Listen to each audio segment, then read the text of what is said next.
motion to table an item? Yes, to table it, if not removed from the agenda. Yeah. Do you have a second? No second, the motion fails. And the motion to approve the agenda? All in favor? Aye.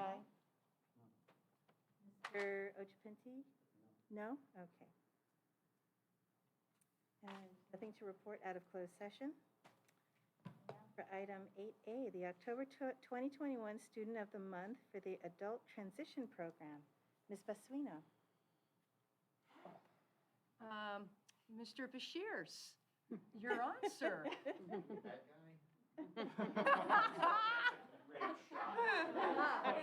I'm glad you shined it up tonight. Give it a good polish. You need a chair? So do we have a chair? No chair for him. He Yeah. has to stand. That's great. Do you want to move behind me and see if you can get that shot again over there? No, you know what? I'm gonna stand. I think it's just gonna be weird to try to fetch. Wonderful. Wear your jacket too? Yeah. Chilly. Where's your ukulele? I'm gonna sing this to you guys. I hope you're ready for the opera version of Student of the Month. To the Board of Trustees, to the Superintendent, I am pleased to introduce the Jefferson Union High School District Student of the Month for the 2021-2022 school year, Ms. Julie Nash.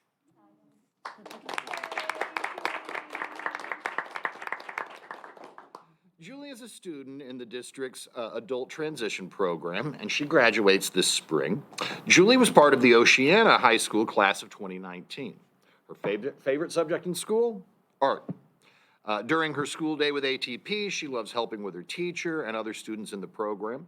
Julie's hobbies include working with clay, painting, completing jigsaw puzzles. She also enjoys playing cards with her mother, Beverly, who's here with us, and is currently learning to play canasta. I don't know canasta, so maybe you can show me. Julie's teacher, Mr. Alexandros Dreyer, had this to say about Julie. Julie has been one of my outstanding students for the past 3 years. She is dubbed unofficially as my classroom leader who helps me support other students. She is highly independent, where she's working now 2 different job sites through ATP program. In terms of academics, she's always completed her work on time and has performed more work than expected. She's taken several courses at Skyline College for further enrichment purposes and has accomplished numerous IEP-related goals throughout her time at ATP. District Adult Programs Principal Mark Bashirs shared that when he met Julie, I'll stop doing this in third person. I met Julie briefly when she came, when I was the vice principal at Terra Nova, and she started there. Upon becoming reacquainted with her over here at Adult Transition, the first thing I was impressed with is how much she had grown over the time. Clearly, you know, a credit to the staff over at Oceana as well as ATP. Not to mention her own pluck and resilience. I'd also like to note that she is well regarded by both her teachers and paraprofessionals, but also, you know, really with her fellow students as well. Julie loves working with children, and after graduating from ATP, she would like to work at a child daycare facility. She loves any job where she can be of service and finds joy in meeting new people. She currently works at Costco and enjoys every minute of it. Fun fact, Julie is a fan, and this is very appropriate for the season, Julie is a fan of the TV show The Walking Dead, and has even met Norman Reedus at Walker's soccer conference in San Francisco's Fort Mason, so that's very cool there. Ladies and gentlemen, the JUHSD Student of the Month, Ms. Julie Nash.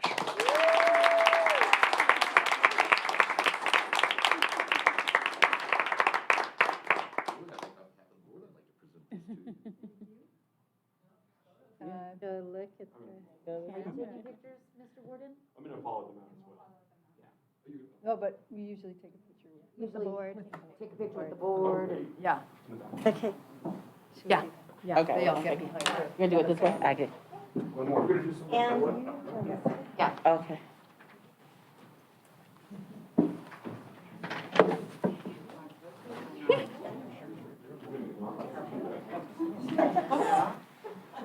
That's what we get elected for. You want to back You guys up? better get 'em. I'm always in the back row. And I'm always in the front. All right. 1, 2, 3. Thank you very much. Congratulations.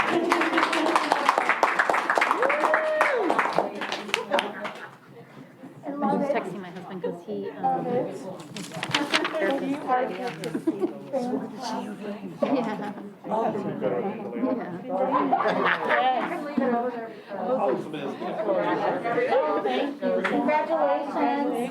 Congratulations. Yeah, yeah. That's so awesome. That's fantastic. Oh, So good. that's awesome. That's the fun part of the job. Yes. And graduation. Okay, on to item 9A, the board report. We're going to start with our student trustees. Ms. Liang? For Oceana, after we sent out our survey on lunches, we found that students wanted larger portions as well as larger quantities of food with specific dietary options because sometimes they run out of food and then these students end up not having any food to eat. And then also the cafeteria staff has put out a feedback form in the cafeteria for students to give feedback. And then finally, last Friday, we had our first rally, which was very successful despite the fact that it was outdoors. Ba? And I don't have many updates for Westmore, but we did have the Jefferson Union High School District Fair, and that went really, really well. Like, a lot of the people ended up showing up before the opening time, which was crazy, and everyone was pretty much out before we expected closing. So, also, I spoke to, I tried to get in touch with Principal Ahrens today about our lunch problems as well at school, with the lines being inefficient and being really long. But I wasn't able to speak to him today, but I spoke with the secretary, and she said that she'll give him a note, and hopefully I can speak with him tomorrow. Mr. Ochapinti? Yeah, so first, good to hear from the student trustees, of course. These are issues that I think our students and our student trustees have voiced for years. And so school lunch being one of those things, especially with health being an essential issue and getting back to school, is very appreciated. I'm sure your peers appreciate it as well. So looking forward to hearing more about that improvements. A few things. One, as we are closing out, or have closed out Latinx Heritage Month and continuing to honor Filipino American Heritage Month, and Indigenous Peoples Day, of course, last week. I just want to say, continue to recognize every day and the contributions to labor and community organizing, and of course, civil rights movement and social justice and environmental justice work in our communities. That to note that our governor has declared October 25th Larry Itliong Day, who is a Filipino community organizer and labor organizer with the United Farm Workers. And so that being next Monday, of course, we don't have a meeting then. Looking forward to that being part of our curriculum, especially here in Daly City and our district community throughout the area, given the importance of his contributions and many others, including Philip Veracruz and many others in the United Farm Workers who built that solidarity, especially in a community like ours where we have that diversity, in addition to, of course, Latinx community and many others. In that spirit, I also want to acknowledge the work of our students, our teachers, and our staff in working around building with equity, diversity, inclusion, and building ethnic studies. And in our last meeting, having that presentation and hearing from professors who've worked in the field for a very long time, not only in the field, but here locally in the community in West San Francisco State and across the state. I'm very excited to see what that looks like over the coming year and how our schools can develop that into the fabric of our education and, of course, into our return to school this year as we're looking at confronting a lot of the things in our society that we've seen inequity in, including many issues we're facing in our district right now. In addition to that, I do want to say that with response to some of the board report from other trustees last week, I want to continue to clarify that when people are, and we'll talk about this later on in our meeting, the Sierra Madre Del Rey Development Project, the expanded project, not the faculty housing, which we all approved, the workforce housing, the separate project, which is a real estate development here at Sierra Madre Del Rey, is directly linked to the bulldozing and destruction of Westmore Park, which will be our new office, and our new district office and adult school. While that seemed to make sense in the beginning, it has come to my attention over the last few months and recently disclosed emails that this was never the plan. It was never about Westmore Park being a suitable location. The plan actually was predicated on selling off or leasing away our school site here at Sierra Madre Del Rey in perpetuity, which to me has many flaws, including the fact that this is a school site and there is a surplus committee recommendation to surplus property that is currently a school site and serves as their district office. And so, in understanding equity and the fact that we have always needed a school here in Serramonte, in this area, when it was first established in 1970, when it was reopened, when it was closed in 1981, after Prop 13, even after real estate development was set up and built here with Serramonte Ridge Apartments and the Physicians Medical Center, even with the lack of funding there, because that plan never succeeded in sustaining our revenues, the school was still reopened in 1993, only to be closed 3 semesters later in 1995. And I know this because at the time, they were going to shut down Oceana High School. As a student there, I knew that in leaving, as I was leaving to Westmore, I knew that many of my friends would have to leave Oceana if it were closed. Instead, the board then decided to close down Serramonte High School. So we know that the real estate plan is not sustainable. It never was. Even if this land is approved through any legal loopholes in the language of the bond measures and any other financial loopholes that can be found, the understanding is that we have a choice as a community to think about our public parks, about our public schools, and that we should prioritize our educational use of our land, especially when it is currently being used for educational use, in addition to cultural, religious, and recreational use that we know here at Serramonte Del Rey has existed for decades, if not generations.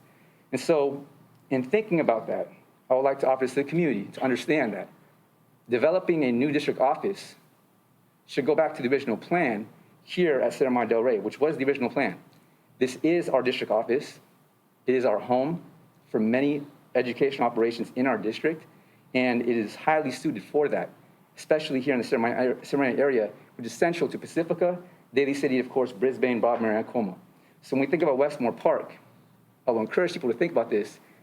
Passing or discussing an item to surplus our property as if it is real estate flies against the logic of what we heard our last meeting about land acknowledgement, about our indigenous communities, about environmental justice, about the wildfires we're seeing across the state of California, and the lack of urban canopy in our community, especially here in Daly City, one of the most highly urbanized cities, not only in the state, but in the nation. So when we're understanding climate justice and social justice and the needs in our community, we should not be pitting teachers against students or teachers against community advocates and civil rights movement that has time and again asked for this project to be reconsidered at every level, at our district level, at our city level, county, and in accordance with state and federal guidelines that are moving away from dense urban planning that does not have a community benefit and in fact only proposes years from now 10% to be affordable housing. This is profit over people. It is wrong. We should be reconsidering our priorities and completely go back to the drawing board. And so that is what I think needs to be said, and I'm not the only one to say it. There's a petition with over 3,000 signatures to that petition to date in roughly 3 months.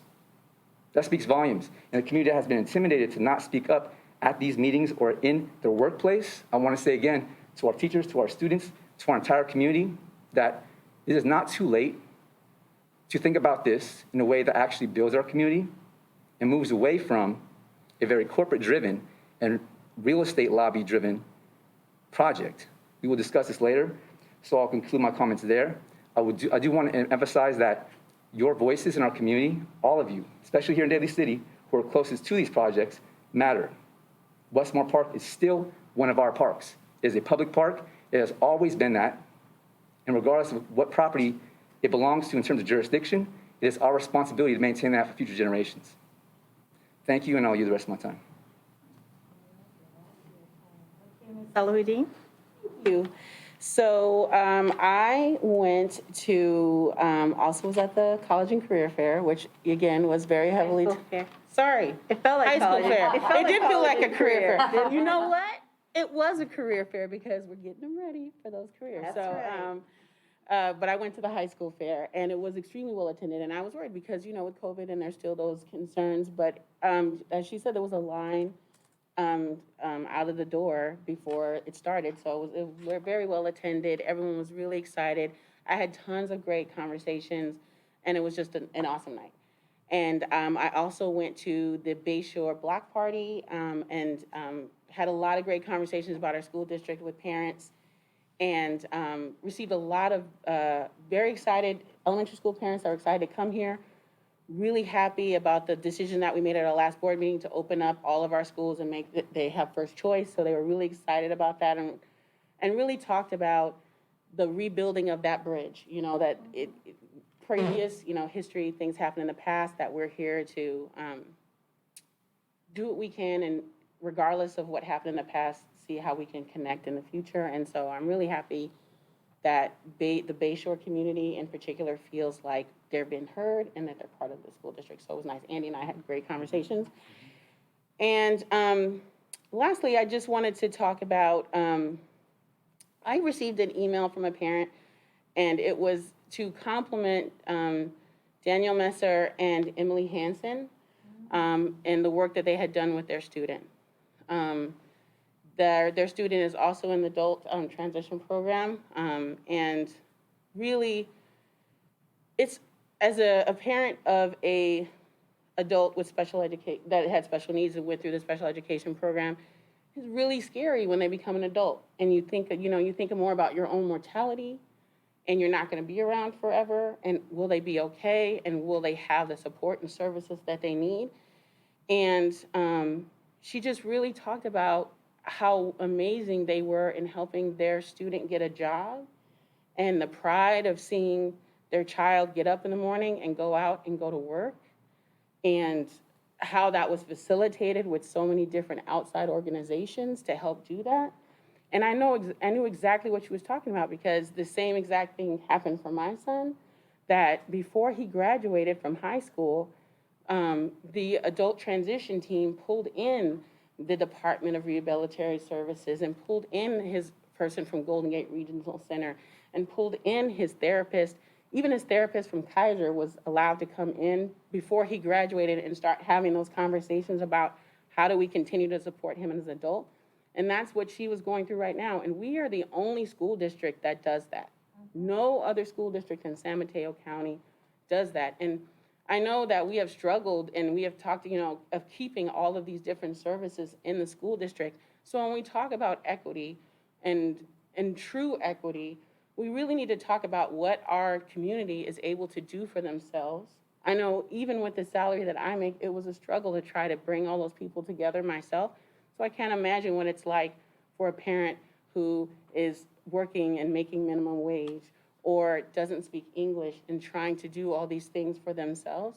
So making sure that we're doing everything that we can to really continue to provide that level of service for our community is a huge priority for me, and it makes me so proud as a school district. And so that's why, you know, I'm very proud of the work that we've done as a district, and I will continue to fight and do everything that I need to do for this district to be sure that we can truly service all of our community in the way that it needs to be serviced, even being low funded and providing these services that other school districts should provide, and they don't. And that's the thing that makes me proud. We talk about community schools. That's what it takes to be a true community school.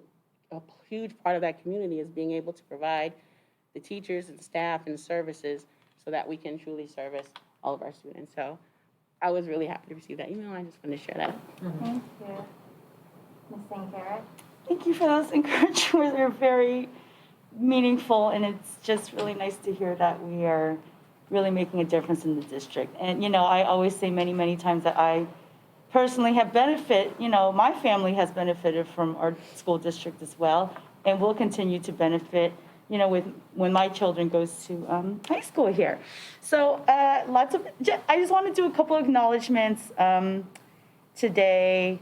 First of all, I would like to acknowledge that it was National Coming Out Day last week.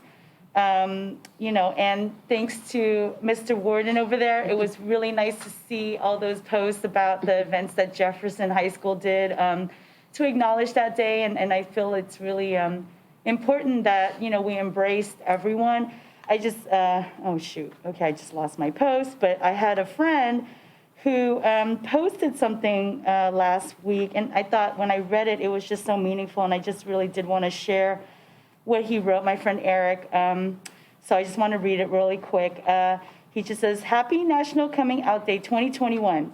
Know that you are loved if your journey doesn't yet let you be your true or original self. Also, here's to hoping one day we don't have to come out and we can just simply say that we have found love. So, and it was just so meaningful, and I just really wanted to share that. So, and he also put a little, just a little quote as well there. It just says, if you can't come out today, know that you are loved. So, you know, I just, at the end of the day, I just wish for everyone in the community, just especially the students, and during these trying times, and being a teenager, and having to deal with so many emotions and self-identification, to, you know, just be able to be comfortable and have somebody to talk to, and be able to just be happy and be themselves. And, you know, that's what I wish for all of our young people, and especially in my community. So I want to acknowledge that. And really quick, I also want to acknowledge that I acknowledge and appreciate everyone in the district, but because Superintendent Presta had mentioned in her superintendent report that is National Principal Day, I want to acknowledge all our principals here at our school district. Without them, you know, to be here to lead all the schools, we wouldn't be where we are today with, you know, closing the gaps and have equity and continue the work that we all do in this school district. So I want to thank all of them personally. You know, and celebrate them as well.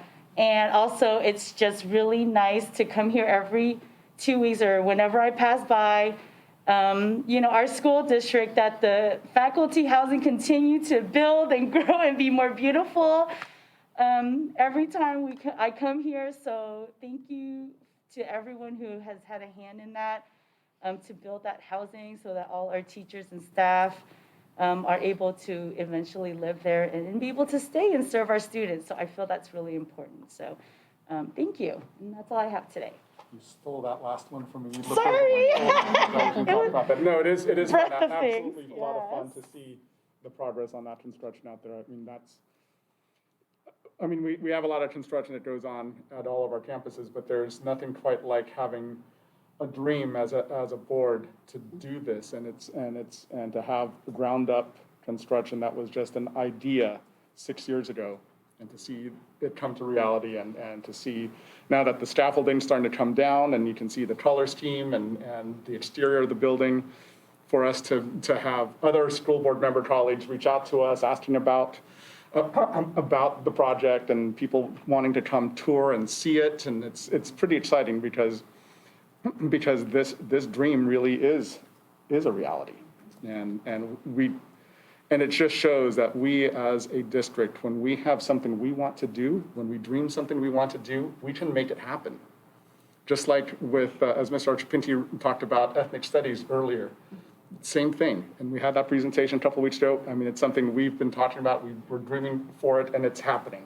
So these are the sorts of things that excite me personally as a school board member. The other thing too, taught just the Bayshore Block Party, which was a lot of fun. It was just a lot of fun to be out there in the sun, to see people. I was there 2 years ago when they had their initial one. And so to be back out there and see the kids in their costumes, asking for candy or stickers, and us being able to talk about the district and hearing from the community, many of whom are graduates of our schools. And it was just really gratifying to be out there and to see and hear from our community. So thank you, that's all I got. Thank you. God, everybody shared so much. It's so great to be your audience. That's how I feel right now. You've said everything that I wanted to say to our wonderful district. So I did attend the Student Advisory Council meeting last night, and it's always great. Just learning more, but I just like to sit back and watch them collaborate, and I learned so much from them. And then also the high school fair, it felt like how it used to be, except we're masked. You know, it felt really good.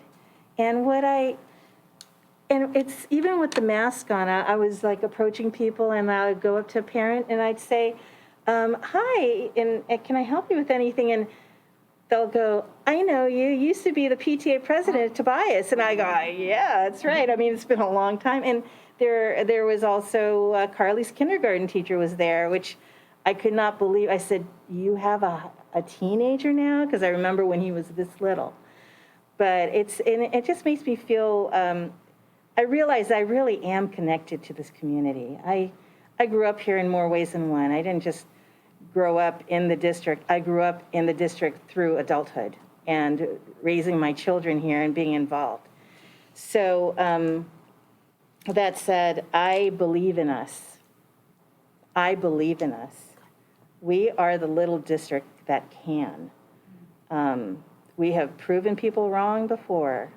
We are not afraid to take risks because we need to. I believe in us wholeheartedly. And with that, Ms. Presta. Thank you. So I'm going to stay on the high school fair night bandwagon to start off because I too was super impressed. I want to thank Mr. Warden because he did a lot of work kind of pulling things together along with Ms. Baswino this year. So thank you. She's shaking her head, but he did a great job. I also want to thank the principals and the vice principals and the school staff who showed up to talk to the students and talk to their families and make them feel welcome. And the students. And I want to thank the students. And especially, I'm just so impressed with the green hats. I was like, look, they were out in force. So, but students from all the schools. So really, really great night. Very informative and very well attended.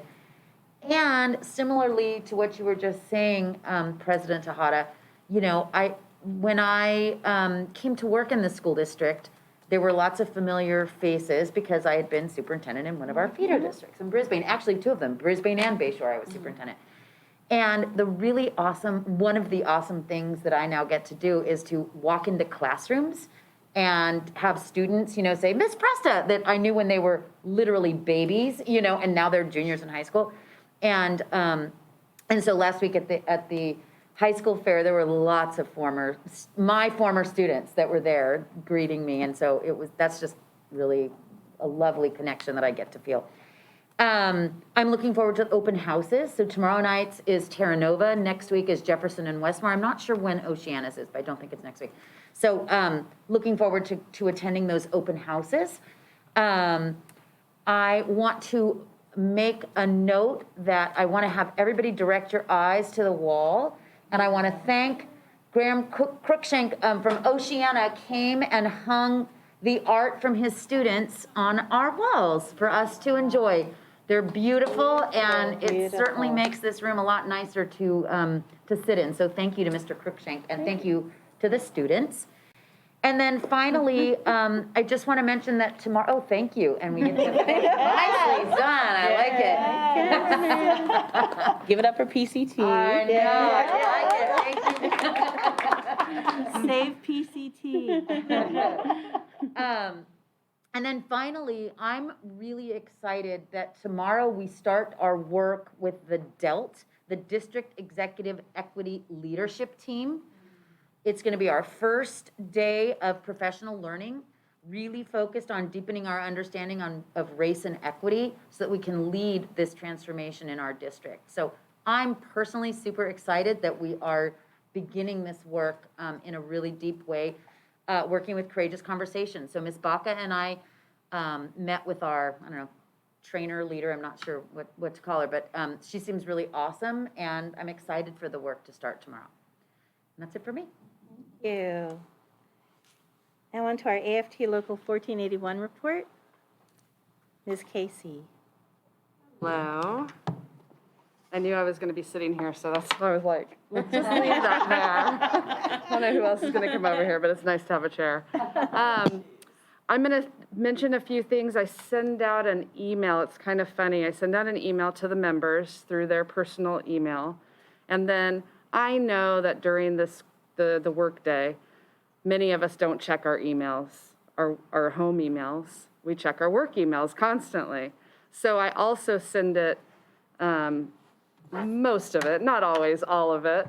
Sometimes there's union stuff that I don't want to share with everyone. But most of the information, anyone could know. So I'm going to talk about a few things that I did send out to the whole district, just so that, please, even if you're not a union member and you get the email, look at it, because some of the things do apply to all of us. Aside from the union chat today, today I did a Zoom. Again, some of the wonderful learnings that we had through Zoom and through the pandemic are being able to participate in meetings that were not all right there. Next month, I'll be participating in a meeting in Southern California, basically 3 days, and I don't have to go down there, which is great. My cat and my dog will be very happy, along with my wife. And I don't have to travel and, get in an airplane or drive. That's really nice, too. Wear our union shirts on Wednesdays. So tomorrow you'll see many of us in our union shirts. We picked Wednesday because those are the days that we have more collaboration time together. And it's nice to see each other, matching, and that's always fun, like our Fridays in the district office. There's a couple of things. So if you work for a public entity, there's a new student loan forgiveness happening right now. So please, I know it's through AFT, the information here, and you have to have a union member number, but go ahead if you can look into that some other way. That's out there now. Also, through San Mateo Central Labor Council, there's, starting in January, the TIPS program, which is the Trades Induction Program. So if you have students that are seniors and that are interested in the trades, that's a really good way for them to see different options, electrician, builders, and all sorts of other types of things. So look at that and send that out to students. And there was one more thing that I wanted to share, and I have to find it. Also on the email is a lot of information about booster shots and vaccinations. So feel free to share that with the public. So if anybody wants to pull those off of there and share it on the website, please feel free. Anytime I send out an email, you're free to lift it and use it for our students and our families. Okay?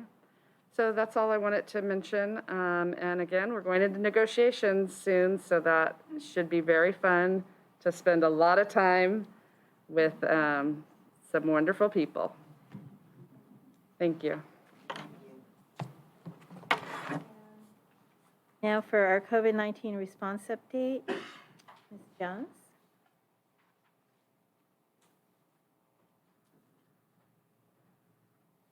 Nice to see you all again.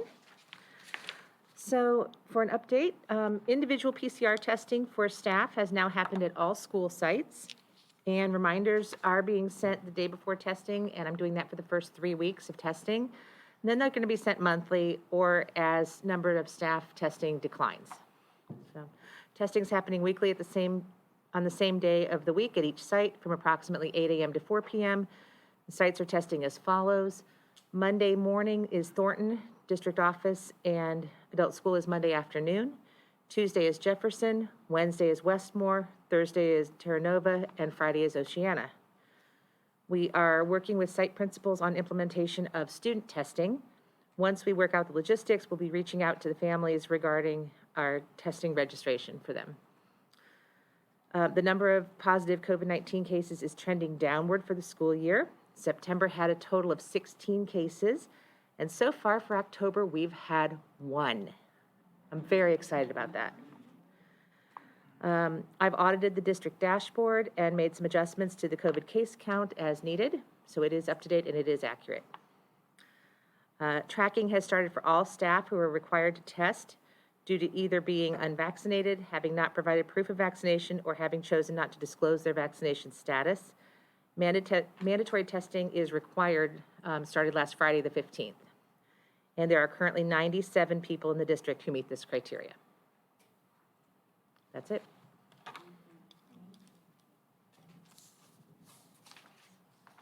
Now on to item A1, the public report on developer fees. Ms. Van Raphorst?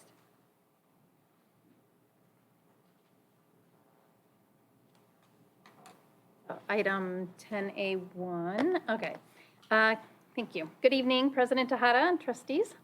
Each year, school districts that collect developer fees must make a report on these fees publicly available. Developer fees are charged at a rate of $4.08 per square foot of residential development and 66 cents per square foot for commercial development. The high school district collects the money as part of the permitting process through each city in our district, and then we divide the money with the corresponding elementary school districts. It's a 60-40 split, so 60% goes to the elementary school and 40% to the high school. So our share of the money collected for 2021 was $587,677.86. So this amount, along with the interest that we earned last year, puts us at about $4.1 million in that fund right now. This money can only be used for capital improvements that are due to growth. And so once we complete our latest facility study, we'll likely bring a recommendation to the board to begin spending down this balance. But right now, there's no action required for this item, just information. Questions from the board? All right. Thank you very much. Now on to the consent agenda. Move to approve consent. Second? All in favor? Aye. So on consent, we have appointed a Vice Principal 1 to Westmore High School, Ms. Ann Carew. Ms.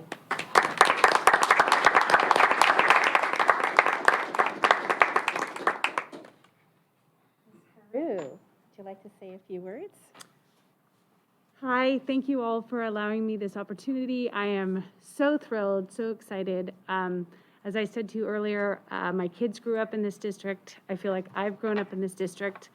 I can't wait to be a leader here at Westmore and in our district, and I'm honored to have this opportunity. So thank you. Welcome. Welcome. Welcome aboard. Welcome.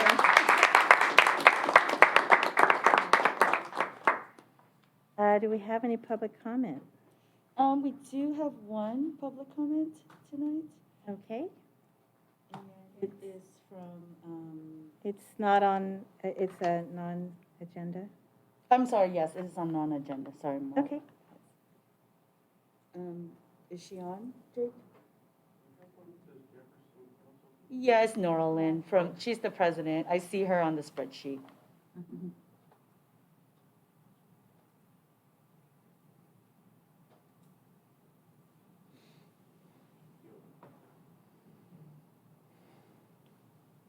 If she's on, I can say my little spiel.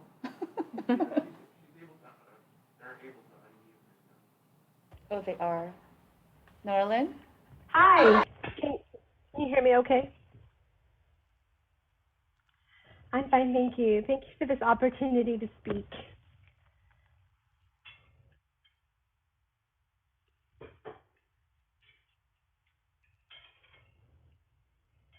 And Okay, thank you. Thank you. Good evening, everybody. My name is Nora Lynn Wolf, president of the Jefferson Council of PTA. JCPTA is a group of volunteers who coordinates training and communication for all the PTA, PTSA organizations within the Jefferson elementary schools and the high school districts. And on our own, we have done our own extensive research on the upcoming JUHSD plans to fund student education. And we have voted, and unanimously, everyone in our group absolutely supports this project. We are ecstatic. We are so excited that this is coming to Daly City. This is coming to our kids, for our kids. So we are so thankful that something amazing is happening here at Daly City. Something that is, we have so many different things that being built, especially in the ceremony area. But this building that's going to be built, it's going to specifically go back to for our kids. This is going to enrich our kids' education. We're going to attract better teachers. We're going to be able to keep our amazing teachers who are currently willingly accepting a much lower wage compared to our neighboring districts. So we are so thankful, and we are just very, very proud. JCPPA absolutely supports this project, and so we really, really just want to thank you. And I don't know if I can have enough amazing adjectives to just share our appreciation, because what we see in the rendering is just a community for us. It's like everybody who thought about this really thought about us and our future for all of our kids. So this is in support from our parents, from the little guys, the TKs, up to our current high schoolers, and everybody in between. So we're all looking forward to this. Thank you all so very much, and have a great evening, and we're so excited about this project. And for your comments. Thank you. That's all the speakers we have tonight. All right, thank you. On to discussion item, Ms. Presta, board meeting attendance, proof of vaccination or negative COVID test. Thank you, President Tejada. So we, in the Superintendent's Association meeting, we're talking about meetings, how they're being conducted, how in-person meetings are being conducted, and several school districts were contemplating this item. So I brought it to our agenda planning and suggested that we have a discussion with the board. It's my recommendation that the Board of Trustees require proof of COVID-19 vaccination or negative COVID test results within 72 hours in order to attend in-person board meetings. It's what several school districts are doing. As you know, several businesses do it. So I wanted to bring it to the board for discussion. So what is the recommendation? That anyone attending in person? Yeah, anyone attending in person either show proof of vaccination or negative COVID test. Some districts are bringing actually rapid tests too, if people don't have a proof, so that you don't keep somebody out. So this was the recommendation from the superintendent's meeting? It was a discussion that we had. discussion. Yeah, Okay. it was a discussion that we had. And so really different school districts are doing different things. Some, we're doing all different things. But I think it's a good idea, and several school districts are discussing this very thing, yeah. So, but I do think it's a good idea to do, and I wanted to have us have an opportunity to discuss it publicly, and, it might work for us, it might not, but wanted you to have the opportunity to discuss it. Great, thank you. I open it up for discussion. Yes. So I'm fine as long as we keep rapid tests on hand for folks, just because it's still, the testing sites have gone down, and so it's getting up here or getting to other places is still, with the frequency of the buses, still may be a challenge. So if they're able to make it here for a meeting, and I don't want to turn someone away because they don't have proof of a negative test, so that's it. Yes, Mr. Ojapinti. Yeah, I agree with that. I think it's a good idea. I think these discussions too are things that we're seeing at the schools in terms of people being able to get the vaccine, staff, in terms of how they'll be able to continue their work with our schools and maintain that with respect to their profession and their health status and their confidentiality around those things. That said, for board meetings, I think it makes sense. I have one question, I think, at least at this point, is when we're talking about public access to our board meetings, we're also talking about public comments. People showing up, having the rapid test on hand is one thing. My other concern would be those who want to attend online, who get off work, for example, at 5 o'clock or 6 o'clock. It's not an agenda, it's not agendized. No, what I'm saying is for them to be able to, if they're not able to attend in person, or if they get here and they realize their test is negative, their test is positive for whatever reason and they have to leave, is it possible for them to still be able to register for public comment up until the time the meeting is started? Because they may not know until they arrive here and get tested. And therefore, if they were somebody who wanted to actually contribute in person, they're therefore denied the opportunity to do so. So would they still have an opportunity to sign up for public comment if they show up, if they have a positive test, and can they do that online by the time public comment is held? So we have not changed, like, as of right now, people are allowed to make public comment remotely, right? So that's the decision that the board has made. I guess it's hard to answer that it depends where they live, how quickly they can get home, I guess, But yeah, there's no reason why they wouldn't be able to. Sure. Oh, yeah, that's my only question for that. At this You could time. also, because of Zoom in, you could still dial in. So they could just go to their car and That's dial true, in. you couldn't call from your car, correct? No, yeah, of course. Yeah. There are mobile applications for that per cell phone, right? And I think that, just keep in mind that if we're monitoring online for those people registering at that moment, because it might seem last minute, I'm not sure if Clerk Garrett is going to get that information in time, or however we're going to navigate that. But say somebody comes in and out, that means that there's a small window of time before they arrive at the district site, or like any public meeting, and the time that they actually can get on their phone or on a laptop or whatever device they have to be able to register. So I just want to make sure that people know if they're headed here and they test positive for whatever reason, hopefully they're in good health, one, obviously most importantly, but two, if they still want to contribute and participate, they still have an opportunity to do so. Yeah, I think so. And I also think there's really a small number of people that aren't kind of regular to the meeting, right? So those of us who come every time, we don't have to show our vaccination card each time we are vaccinated, and we will share that information, with Ms. Jones, and it'll all be, so I think it really will just be probably a couple of people each meeting that'll have to show, so. Have something set up though where while they're taking their test, they can fill out a blue card like they normally would do, and they can be given something that says, if you do end up testing, so you don't have to tell us, so it doesn't have to be, a lot of folks know that you tested positive. Like if you do test positive, you can, and you still want to make public comment, you could just dial in here and we have your blue card or something like that. Yeah, that's what I was It's really asking. easy, yeah. Thank you. No, I'm fine with what my colleagues have said, so it makes sense to me.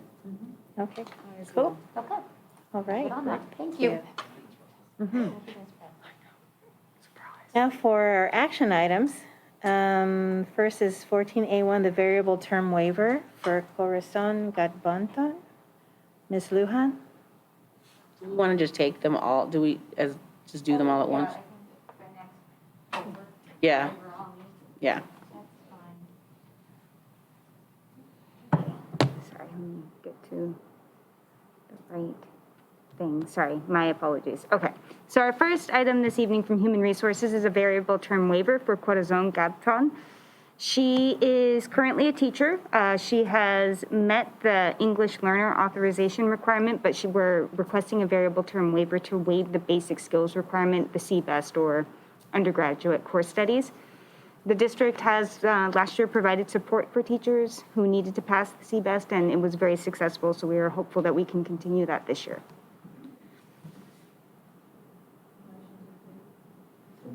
Second. All in favor? Aye. And now for May Madrid. Thank you. May Madrid is also a teacher from the Philippines. She too has met the English learner authorization requirement. We are seeking a variable term waiver to waive the basic skills requirement for the same reasons. We do intend to provide support for her to help her pass the CBEST.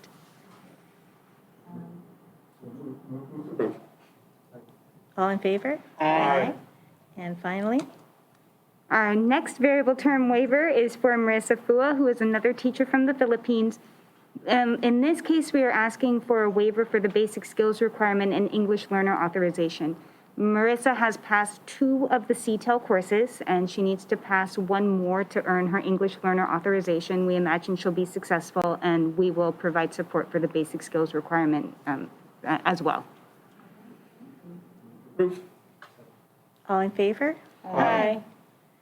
Now we have the job description for the benefits technician. So thank you. This evening before you is a new job description for benefits technician. This would be a new role within business services, but would not increase the number of staff working for business services. Upon reflecting on the roles and the responsibilities, it seemed better to take payroll instead of having classified payroll and certificated payroll. We have one person manage all payroll and another person take care of all benefits. It'll help balance out the responsibilities a bit better.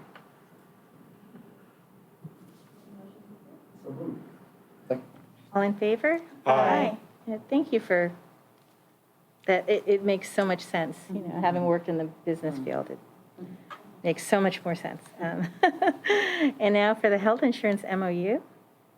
So the MOU before you this evening is the insurance rates changed, and so we met with AFT to discuss how will the district manage this change.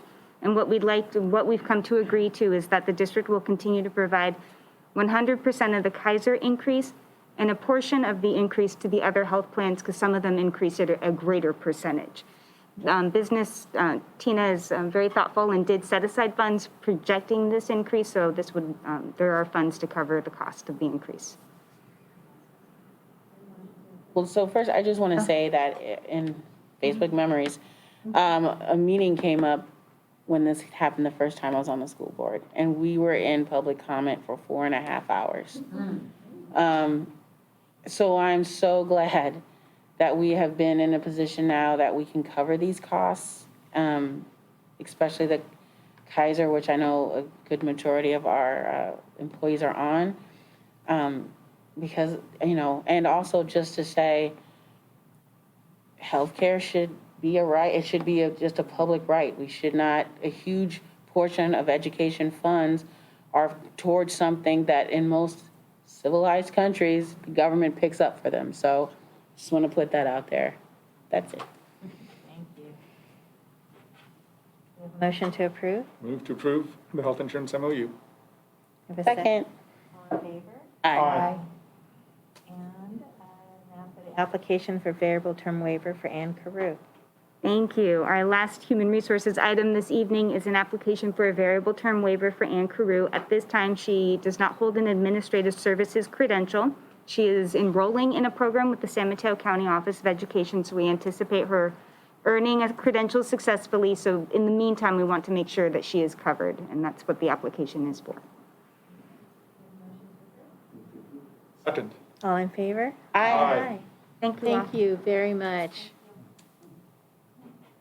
And now on to Dak Prescott's favorite associate superintendent, approval of ESSER 3 expenditure plan. Ms. Baca. Great year. Good evening, President. Good evening, members of the board. So before you is the ESSER 3 plan that outlines the district's proposal in allocating $3,184,595, which is a one-time federal stimulus funds that must be obligated by September 30th, 2024. So as a requirement of this plan, at least 20% of the funds must be reserved to address the academic impact of lost instructional time. And up to 80% of the funds may be used for a broad range of activities related to services and needs caused by the COVID-19 pandemic. So essentially, these funds, after gathering input from stakeholders, is that we will be using this to continue the strategies outlined in the Expanded Learning Opportunity Grant, our Learning Continuity Plan, and our LCAP, since we have until 2024 to spend it, and with emphasis on mental health supports and academic interventions. So with that, it is the district's recommendation that the Board of Trustees approve the ESSER 3 expenditure plan.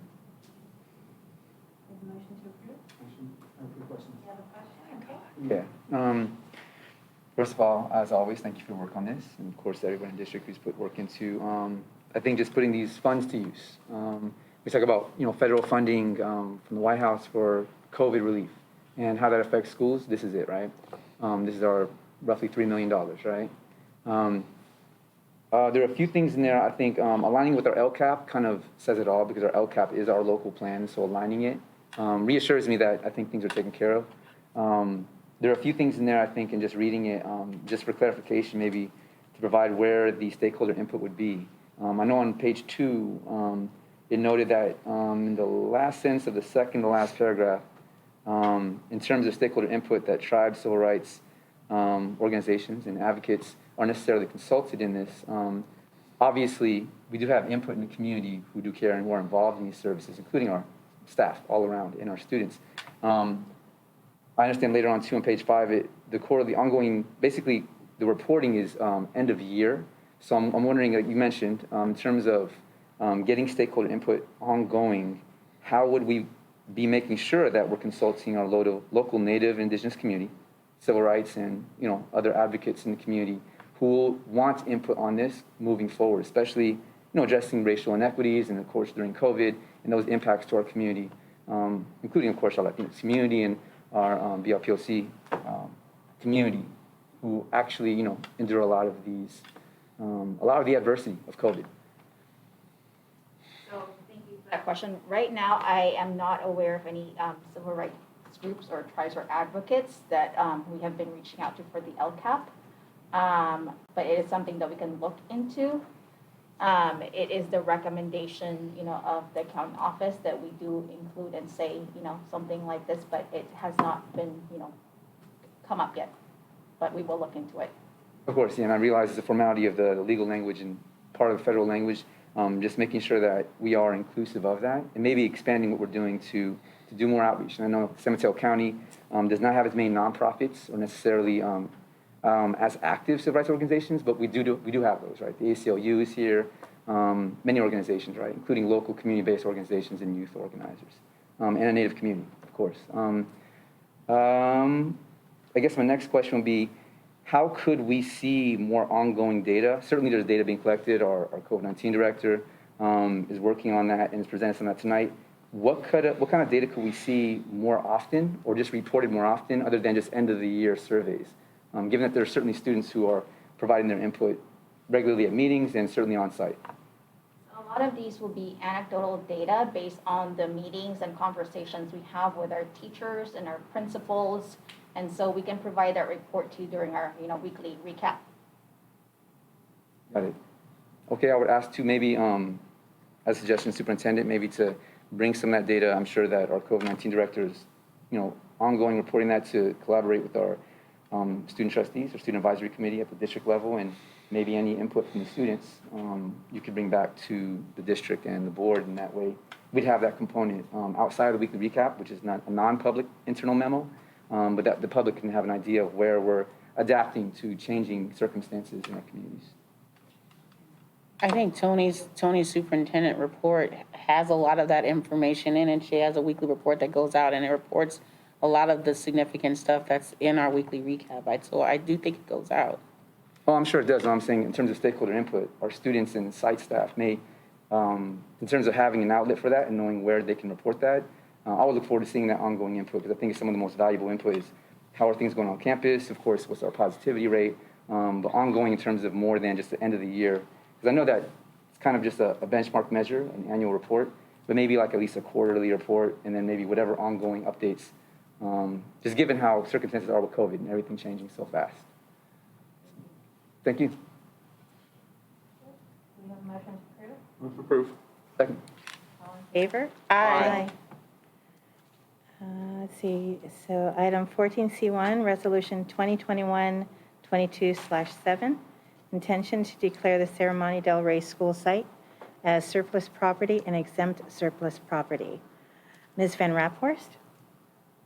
Thank you, President Tejada. First, I would like to see if anybody wants to take a 10-minute break. No. I apologize that our presenter is on his way. Okay. This meeting is going quicker than I expected, so I will get us started and hopefully he'll be here momentarily. Can take a break. Can take a recess. Would you like one? Instead For of just real, dragging if it you on. don't, if it's Come okay, on. he will be here in about 10 minutes. Okay, All right, 10-minute recess. take a 10-minute recess. Thank you. Yay, forever.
Going back to item 14C1, Ms. Van Raphorst. Thank you so much, President Tejada, and thank you everyone for taking that break. I apologize for not having the presenter here on time. It's completely my fault. No apologies necessary. So I am very pleased to bring you tonight the final report from the JUHSD 711 Committee. You may recall that on August 17th, the board voted to establish this committee. The committee was made up of 7 of our community members, and they were charged with answering 2 questions about the district's Serramonte Del Rey property. Is the land needed for educational purposes, and what are the recommended acceptable uses for the land? The committee worked very hard over the last 2 months to answer these 2 questions, and the committee chairperson, Mr. Ben Schaefer, is here to provide you with a summary. We also have our vice chairperson, Mr. Villalobos, here in the audience, and I am very grateful to all of the committee members. Before I let Mr. Schaefer get started, I just wanted to let you know that this is an action item. After hearing the committee report, the board will vote on a resolution that follows the committee's recommendation to declare the land as surplus.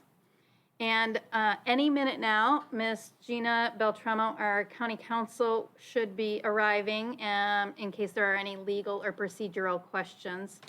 And she has seen the report. So I will go ahead and let Mr. Schaefer get started. Great, thank you. I assume I don't need to talk into the microphone. Is that correct? The microphone is for the audience at home. Oh, perfect. Okay. Well, great. So, yeah, as Ms. Van Raphorst mentioned, Ben Schaefer, the committee chair. So we held, I have a record of 5 meetings, but we were involved in 4 that were all public, open to the public.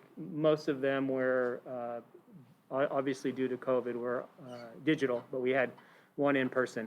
And we have determined that the 2 tasks that we were requested to respond to, we do feel that there's the additional capacity is available at the other. Advance the slides. Oh, I'm sorry. Yes, you. Who is controlling? You have the it. slide? Oh, I can do it. Great. Yeah. See, that's why we have the vice chair here. Okay. Perfect. Teamwork. Yeah. You're gonna do it? Awesome. Okay. Well, we've already established the selective representation of the committee. So if we keep going, we've determined the purpose. Okay, so we've determined that there is additional capacity after listening to the staff reports and looking at the data at the other sites of the district. The data and the enrollment projections indicate that. So our recommendation is that the Serramonte Del Rey site, which is this site, should be declared, or we would recommend that it be declared surplus to the educational needs of the district. Keep going. So during our 4 meetings, we listened to staff reports. We listened to a presentation from the district's development consultant, and we listened to the public. There were public engagement through all meetings. It was obviously open to public, and we did take into account public comment and have incorporated that into our recommendations that I'm going to present. So the acceptable uses, one of the tasks we were asked to answer.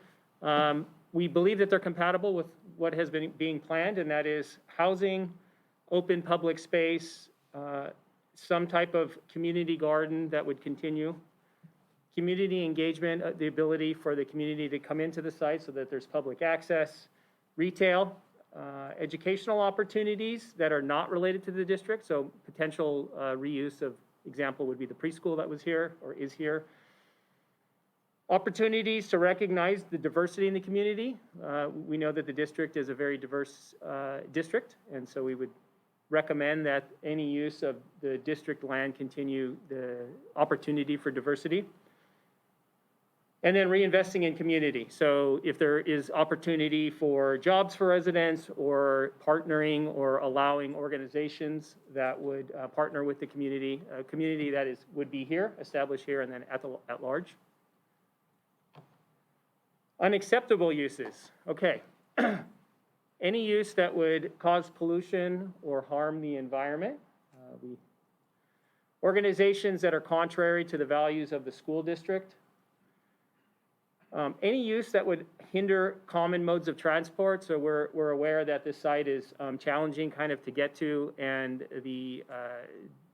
there are different modes of transport needed by different community members, so we would encourage all available modes of transport throughout the site.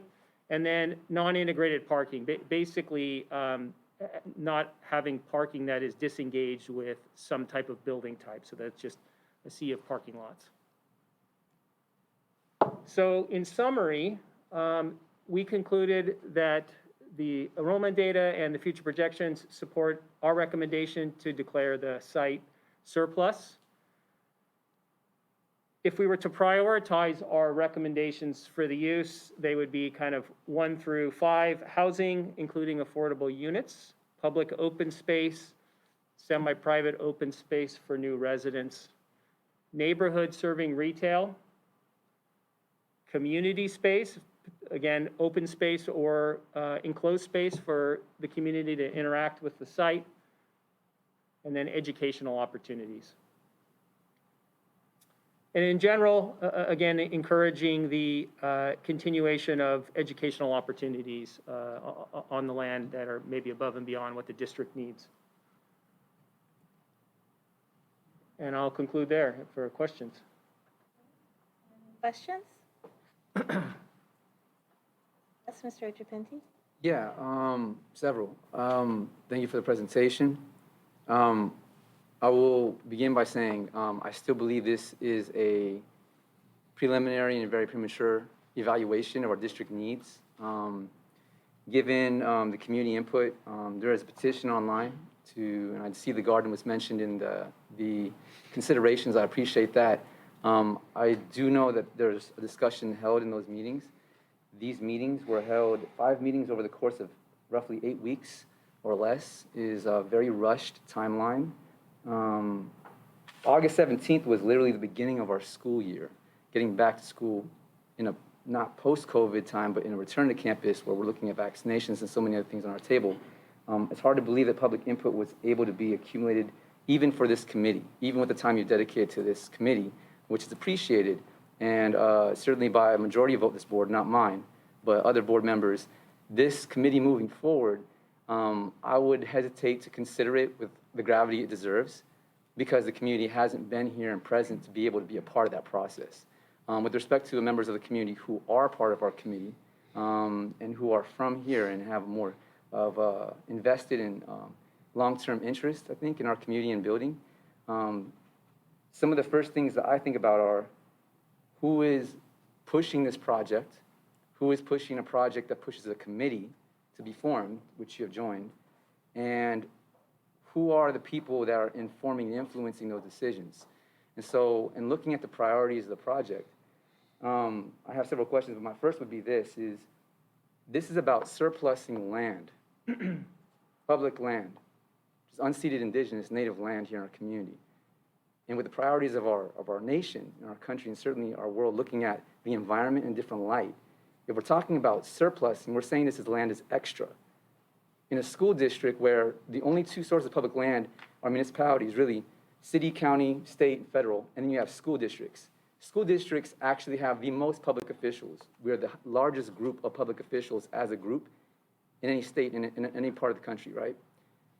School land is immensely valuable, not just in the moment, but moving forward, right, in generations. And so one of the first things I saw was that additional capacity is at our other schools. That assumes that we'll have the time and money and wherewithal to build construction-wise on top of our schools. We have Westmore, Jefferson, Oceana, Terra Nova, and of course Thornton. And we have a charter school here, Shasta, which if a project is approved here, will relegate their high school to being in the midst of a construction site for roughly over a decade. So I challenge the feasibility of a lot of things, but given this surplusing, the question, I think, the first question is this: how do we have enrollment projections that tell us that we will not need this site when this site here at Sierra Madre Del Rey was initially started as a high school site, has served as a district office site, and has needed a high school for the entirety of its existence, except for times when a school was closed down only to be reopened not only in 1970, but in 1993, and recently here in 2015, 16 with Summit Shasta Public Schools moving in to have a high school site. So my argument is, my point is this. This school has a need for a high school. It always has, and probably always will. The second part is, we have a preschool here, which is related to district. I don't see how a preschool cannot be related to public K-12 education at any level. Preschool is vital. We have many families who have kids across a generation, span of ages, of course, and many employees who probably utilize the service as well. So my first question is, how are the enrollment projections decided in that there's no need for an educational use at this site? I think I could probably take that one. If you would like Mr. Schaefer to answer, he can answer. I would And like to then- answer actually, but I would like to hear his answer first, since he was on the committee. Yeah, thank you. I think your question is, if there's increased demand, where did the children go? Is that the question? His question was, how did you determine that there was space? What information were you? Yeah, so we were provided information from staff members that had projected numbers, what the projected enrollment will be in the future, and then what the other campuses can hold. Those numbers balanced, or were presented to balance to our community. As a part of Looked it up.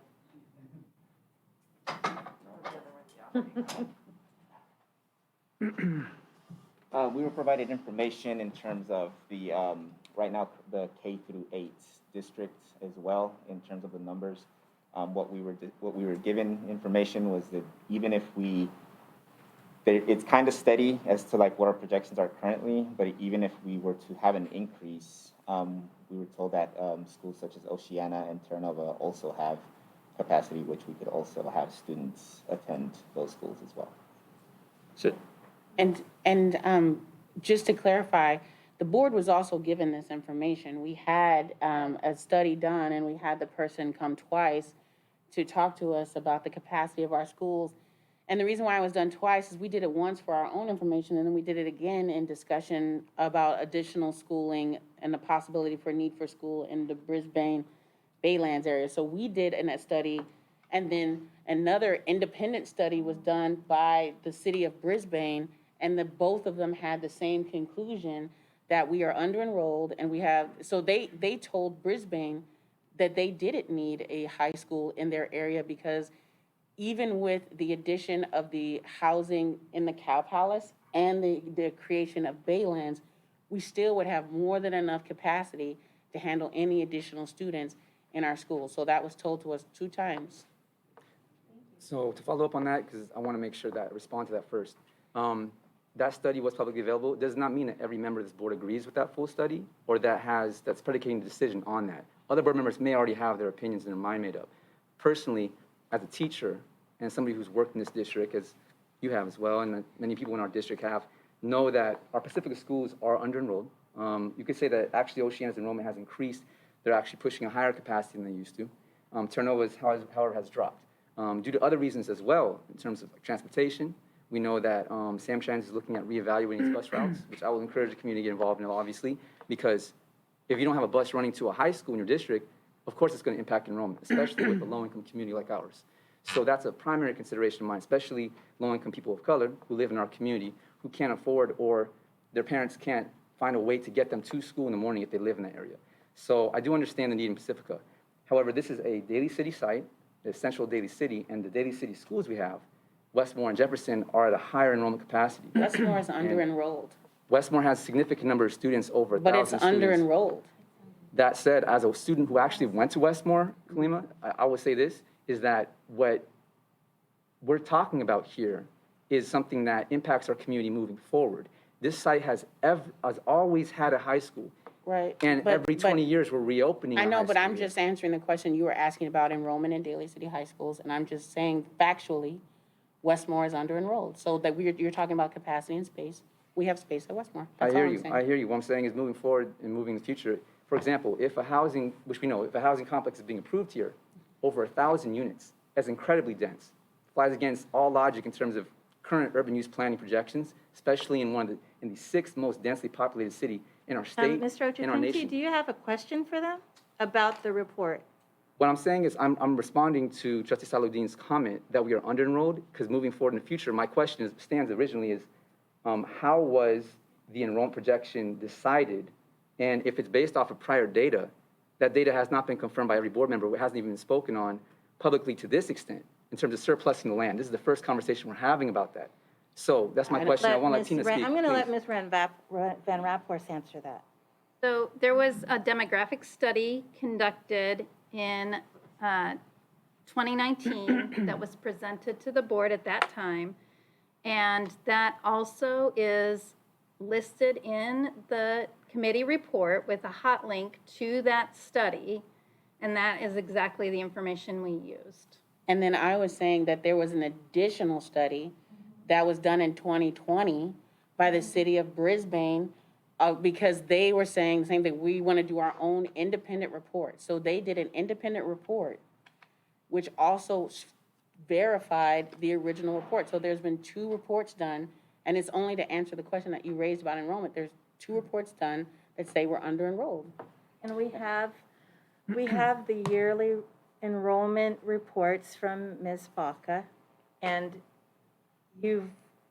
we've all seen it. We're under-enrolled, correct? So we're talking about projections which happen in the future. Okay, our current under, just a second now. well, I'm just responding to you. I'm going to talk right now. Go ahead, You've been Mayor. talking a long time. So if you look at the graphs, it's not going like this. Only like Jeff goes up a little bit, but our total enrollment we're going down. Now, that's a projection. I mean, if you're thinking that the data we have now, if you're questioning the data we have now that says that we've been going down, and you think projections are going to be that we're going to be going up, and we're going to need this space to house more students, I don't know how you come up with that. Where I trust the data. I'll Ms. just Van add a Raphorst? couple more, I'm sorry, I'll just add a couple more things, is that the other thing we talked about is the what if. There is room to build at Westmore. There is room to build at Oceana. And if we wanted to house students here, we would have to completely demolish this building and rebuild it. We've had people come and look at this building and talk about whether it could be seismically upgraded, whether it could be brought into alignment with code, and the answer is no. It is not a building that is feasible to save. So to respond to both comments, go ahead, Vice President Lee. I'm going to let you speak, and then we can. All right, so just to bring it all back, the purpose of what we're looking at right now is to approve the 711 committee's recommendation and the uses, the potential uses of this land. We're not talking about whether we're going to do it. We're talking about very specifically about whether we will accept the recommendation that the committee has said, this is what's acceptable to use it for, this is what's not acceptable. I'm completely fine with the recommendation that's being put forward. The other thing, related to the rest of the discussions, we cannot discuss this looking at individual schools. We have to look at this as a collective whole. We are entrusted with the entirety of the district, which includes the schools in Pacifica and in Daly City. So when we look at what's available space, we have to look at the total available space at every campus. I mean, the demographic data shows us.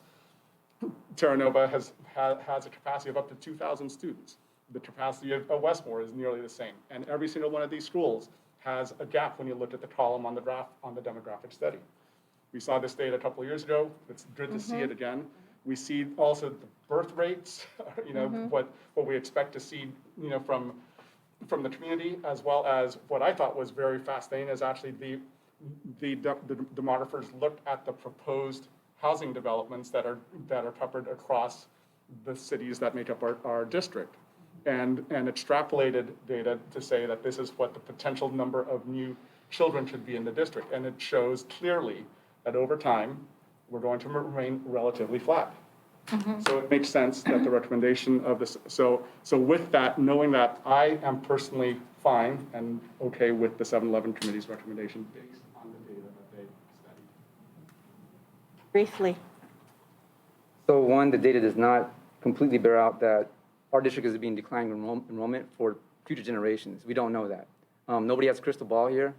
We do know that this site opened up in 1970, again, was reopened in the early 90s, and again, another site was opened in the early 2010s, Shasta Summit Public Schools. So the data does bear out that there are students in our community who want to go to school in this area, period. Also, regardless of what we're projecting, if we're trying to create opportunities for future generations, none of us probably will be on the school board beyond the timeline of this project, if approved, the larger part of the surplus in the project, which, as we all know, is something that the rest of the board is looking at seriously. But I can't take a project seriously if we haven't had community input, a full environmental impact report of Westmore Park, where this district is looking to move, but yet is not an actual appropriate place for it, is a public park. And But too that's small not of a- what we're discussing tonight. It has everything to do with surplus in this property, because this property cannot be surplus in this district, as Director Van Rapport, Associate Superintendent Van Rapport was saying, is directly tied to this district not being rebuilt here, which I still believe it can be rebuilt. We have bond money for that. Okay, If the recommendation is not the I said surplusing of this briefly. land, well, I'm You're commenting. just digressing I am not everywhere, and digressing. you're I'm talking about the mixing surplus, this committee. If you're going to misinform the public, please, President Tejada, get your facts straight. What they're asking here. Excuse me, I I don't will. appreciate your tone of voice right now, and you're pointing your hands at me. I don't appreciate you Yeah. attacking everything I'm saying. I in am not public. attacking everything you're certainly saying. are. You can- Oh, my goodness. Oh, my goodness, is how Yeah, you respond to that. that's right. I'm being President very Tejada, nice to you. Respectfully, Okay. respectfully, Are you I'm almost making a done? point. Can you not censor public I'm not officials at a censoring meeting? you. I will Let's finish. get I on will finish track. my question. My original question had to do with enrollment projections, based off the needs and the educational uses for this land.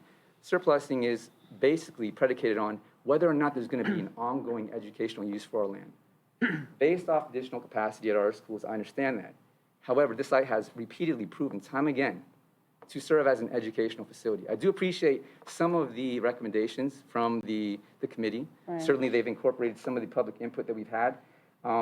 I will would say, say Nick, that you are monopolizing a lot of the time for the, we can't have a conversation because your points are very long. So- I want to engage, but I'm just saying, I don't want to interrupt you, but you don't give space for us to kind of have a conversation. I agree with that.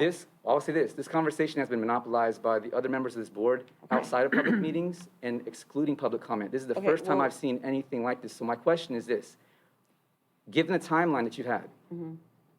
you've had less than 8 weeks to do this, how many community members have showed up to meetings? I don't know, there's no videos or minutes to look at, so please tell me how many people have shown up. There are minutes that are attached to the meeting, The minutes that they weren't published until recently.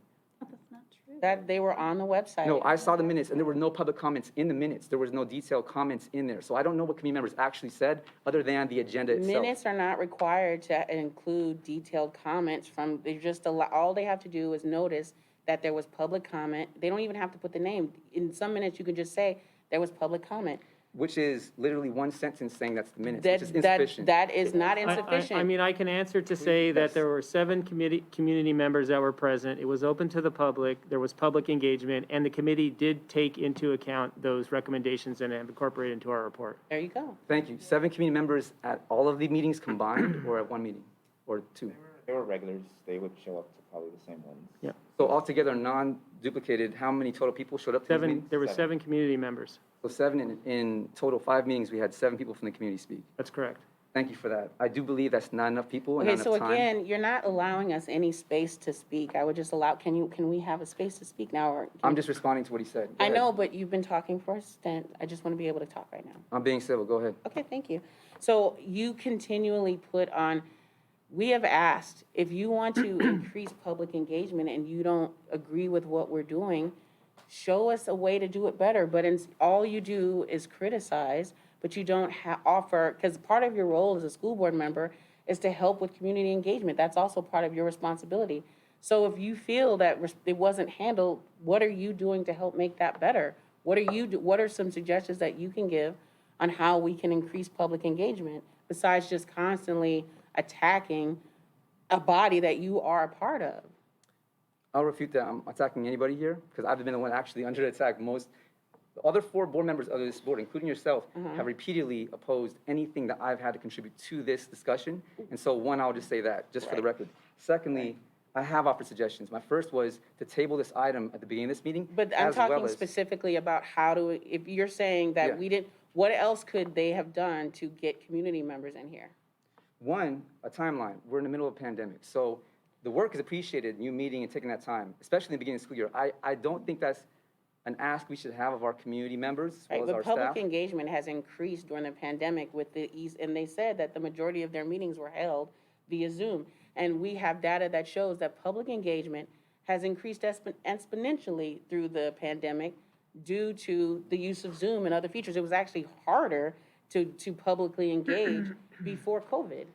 The data shows that only 7 people showed up in 5 meetings over the course of 8 weeks. That, That's the data. right, That's our but data. that doesn't mean that it was due to lack of our outreach. It may have been due lack of interest in the actual item, because let me tell you, when we were talking about schools reopening or closing with the same level of outreach, we had tons of people big comment.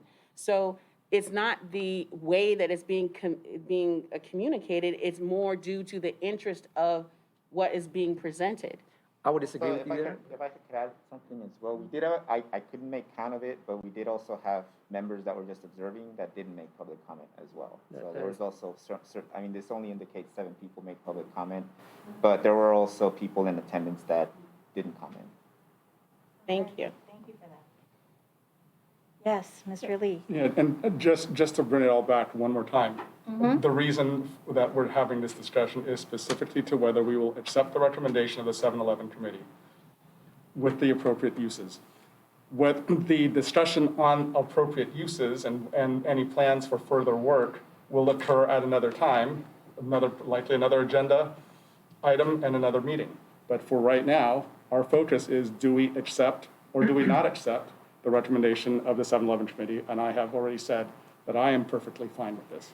So am I. So I would like to, we've had ample discussion here, unless Ms. Ingarrett would like to contribute. I don't have any, but thank you. Okay, so I would like to call for a motion. Move to Motion. approve the 7-Eleven committee's recommendations. Excuse me, motion to table the item until we have ample time for the There's community. already a motion. You made that motion earlier, and it Okay, did, hold on. and it Go ahead. failed, so. I just wanted to sorry. clarify, the motion would be to approve resolution number Yes. 2021-22/7, Right. if you wanted That would to be- accept my that's the the motion. My motion would be with the verbiage that Associate Superintendent Van Raaphorst just indicated. Yeah, so that's the motion on the floor. Do we have a second? Second. We will have a roll call vote. Ms. Johnson? No. Yes. Yes. Yes. Yes. And so I just want to say to the committee members, I know this was a challenging task, and we are extremely grateful for the work that you did. And thank you. The report was thorough, and I'm very grateful. So thank you. I also would like to thank you. It was a huge lift, and I thank you so much for your dedication. I would also like to say that I would appreciate your time and energy, not only with this project, but moving forward, given that there's only one proposed plan for this school site, even though in standard practice there are always more alternatives that developers should be looking at and consultants. Your recommendations are actually in more detail than anything we've seen presented from the corporate side of the presentations. So in terms of seeing public input instead of privatization projects pushing these projects in our community, this input is increasingly valuable and valuable no matter what time we're having it. But my recommendation stands that there's a time and place for everything. And this is obviously bad timing and not at a time where our community has had a chance to have that input. But thank you for your time regardless. Thank you again. Thank you. Thank you very much. Item number 15, consideration of future agenda items. None? All right. So we adjourn tonight's meeting in honor of David Davenport, former French teacher at Jefferson High School. Mr. Davenport passed away unexpectedly on September 29, 2021. Mr. Davenport was beloved by his students and was often joined by his cat on Zoom during at-home learning. He had a delightful and infectious laugh, shared his love of everything Star Wars, and was devoted to his students. We, the Jefferson Union High School District Board of Trustees, send our condolences to Mr. Davenport's family, friends, and host of loved ones. Thank you. We have a motion to adjourn. So moved. Second. All in favor? Aye.